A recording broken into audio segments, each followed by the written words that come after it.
Tout le monde ne rêvait plus que d'une chose, quitter au plus vite cette île maudite où la mort rôdait. Mais le passeur qui devait venir les chercher ne reparut jamais. Tandis que certains cherchaient désespérément à démasquer le meurtrier et que d'autres tremblaient de peur, le général, lui, s'était isolé sur la falaise, le regard perdu dans le vide. Il se remémorait le jour où, sur le front, il avait découvert dans la veste d'un de ses officiers une lettre d'amour écrite par sa propre épouse. Fou de rage, il avait fait exécuter le jeune homme. Peu de temps après, sa femme était morte de chagrin. Depuis, il se demandait sans cesse, et s'il avait choisi le pardon, leur destin aurait-il été différent? Alors qu'un violent orage s'annonçait, la religieuse remarqua la silhouette immobile du général sur la falaise. En s'approchant, elle découvrit avec effroi que sa tête avait été fracassée à coups de masse. La maîtresse d'école accourut et constata qu'il manquait à présent une figurine sur la table. Elle murmura la prochaine strophe de la comptine, 8 petits soldats vont à Devon pour s'amuser, l'un d'eux n'en revient jamais, 8 ne sont plus que 7.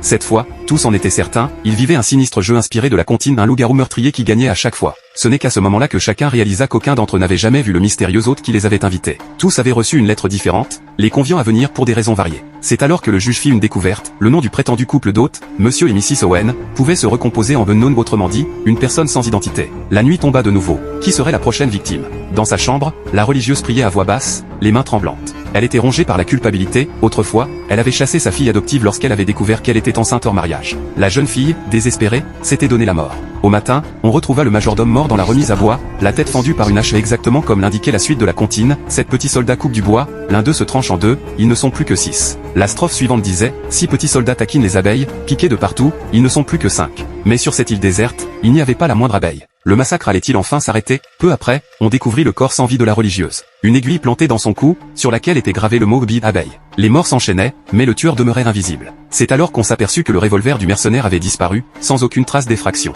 Tous fouillèrent la maison de fond en comble, en vain. Où était passée cette arme? La nuit tomba encore. Cette fois, ce fut le juge qui disparut. On le retrouva mort, une balle dans la tête. Selon la strophe suivante, 5 petits soldats se disputent devant le tribunal, l'un demeure dans le scandale, ils ne sont plus que 4. La peur fit sombrer les 4 survivants dans la folie. Convaincus qu'ils étaient tous condamnés, ils se mirent à boire et à danser, riant comme des possédés. Le docteur, quant à lui, surprit une proximité suspecte entre le mercenaire et la maîtresse d'école, il en déduisit qu'ils étaient sans doute les mystérieux Owen. Peu après cette révélation, il quitta étrangement la maison et ne reparut plus de la nuit. Le lendemain, une figurine avait encore disparu de la table. La comptine disait, 4 petits soldats partent pêcher au bord de la mer, l'un d'eux est avalé par un rang, ils ne sont plus que 3. Le docteur s'était-il jeté dans les flots?